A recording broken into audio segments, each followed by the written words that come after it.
Welcome back to another deep dive. Today, we're taking a look at something really relevant, I think, to just about everyone. This whole idea of what it means to be successful. We're digging into a piece from LiveX called Redefining Success on Your Own Terms. Really insightful stuff. So our mission, our goal for this deep dive is basically to unpack those, traditional ideas about success that many of us grew up with and explore why they might not actually work for us anymore and ultimately try and figure out what it means to define success on your own terms.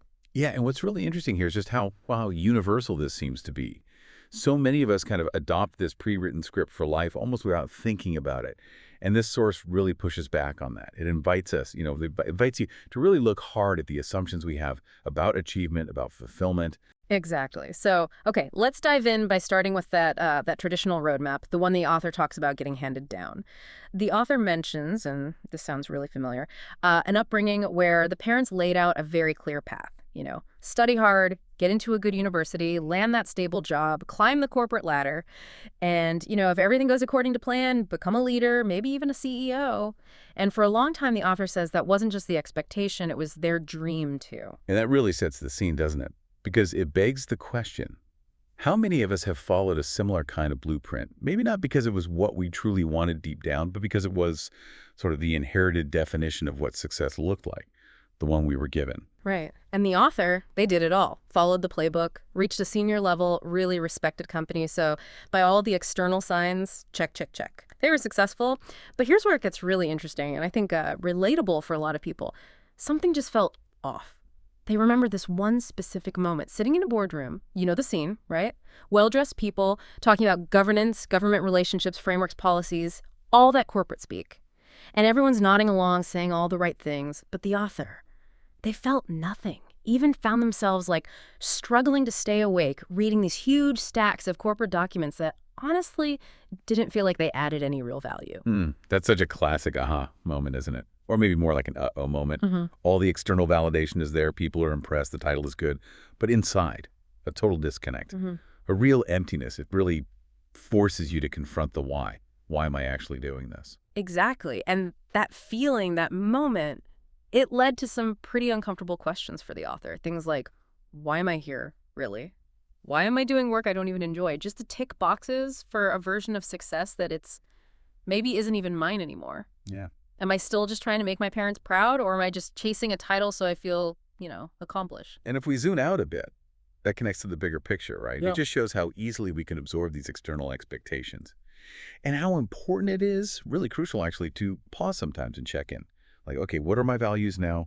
What do I actually want? Are they aligned? That whole reflection process, it sparked a really different idea, kind of liberating, actually. The author started thinking, well, what if I didn't actually need a big title to feel successful?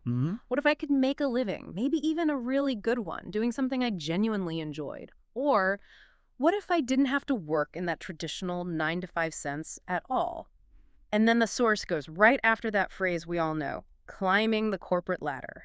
It points out how this idea has been hammered into our heads for decades as the ultimate sign you've made it. And it asks a pretty fundamental question. Who decided that success has to look like this in the first place? Makes you stop and think, doesn't it? It really does. It questions the whole foundation of a norm we just accept. It pushes us to think critically about where these definitions actually come from. Are they ours, or just something we picked up along the way? And the source makes a good point about the trade-offs, too. Chasing those promotions. It often means, well, more responsibility, sure, but also longer hours, definitely more stress, and sometimes, ironically, less of the actual life you're working so hard to supposedly enjoy. And crucially, it says, look, not everyone wants to be a manager or a director or a VP. Some people genuinely love the work they do, the hands-on stuff, without wanting the pressure of managing teams or dealing with all the office politics. And the source is clear, and that's okay. That is such a vital point for anyone listening. It's about saying, hey, it's okay to have different goals. It's not just about that linear climb upwards.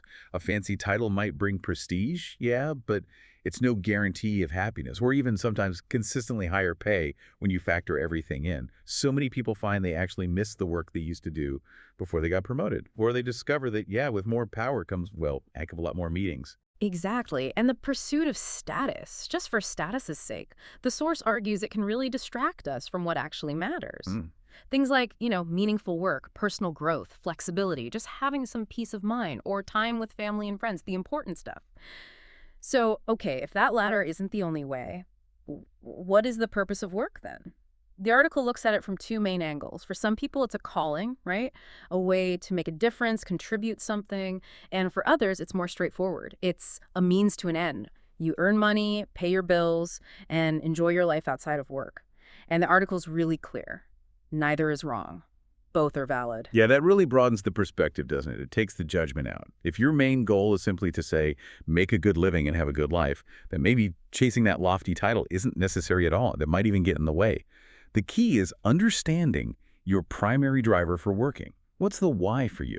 And it gives some great examples, too, of people finding real success outside that traditional corporate box. It mentions freelancers, entrepreneurs, creators, specialists, people earning more than some executives, apparently, but doing it completely on their own terms. Some folks just make enough to support a lifestyle they love, and they never have to sit in a boardroom if they don't want to.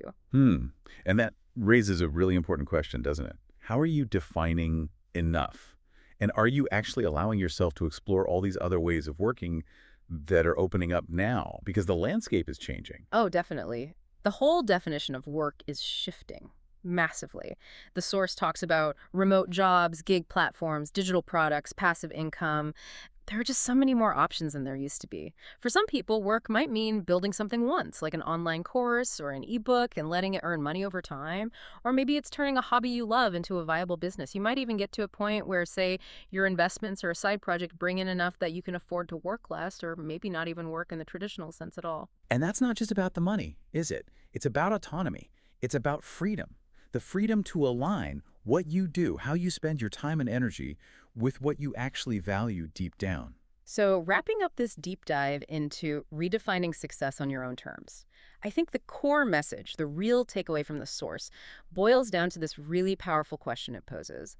The real question isn't, should I climb the corporate ladder? It's, are you living your version of success, or are you living someone else's? Look, if you genuinely love the corporate world, if you thrive on that structure and you dream of leading a big team, fantastic. Go for it. That's your success. But if you're perfectly content without the big title, or if you find way more joy, more freedom, more fulfillment on a completely different path, that is just as valid, just as valuable, and definitely worth pursuing. Absolutely. Ultimately, the goal isn't just climbing higher on some predefined ladder. It's about feeling fulfilled, truly fulfilled. Right. And as the source makes clear, that fulfillment doesn't always wear a C-suite label or come with a corner office. Often it looks very different. So this deep dive, really, it's an invitation for you to take a step back and really think about what fulfillment genuinely means for you and maybe reclaim that definition if it's gotten lost. Yeah. So for your own continued deep dive, maybe consider this question we took from the source. If you could strip away all the external expectations, all the societal pressure, all the shoulds and musts, what does your ideal version of the successful, fulfilling life really look like? And maybe more importantly, what's one small, intentional step you could take today, maybe even right after listening, towards that personal vision?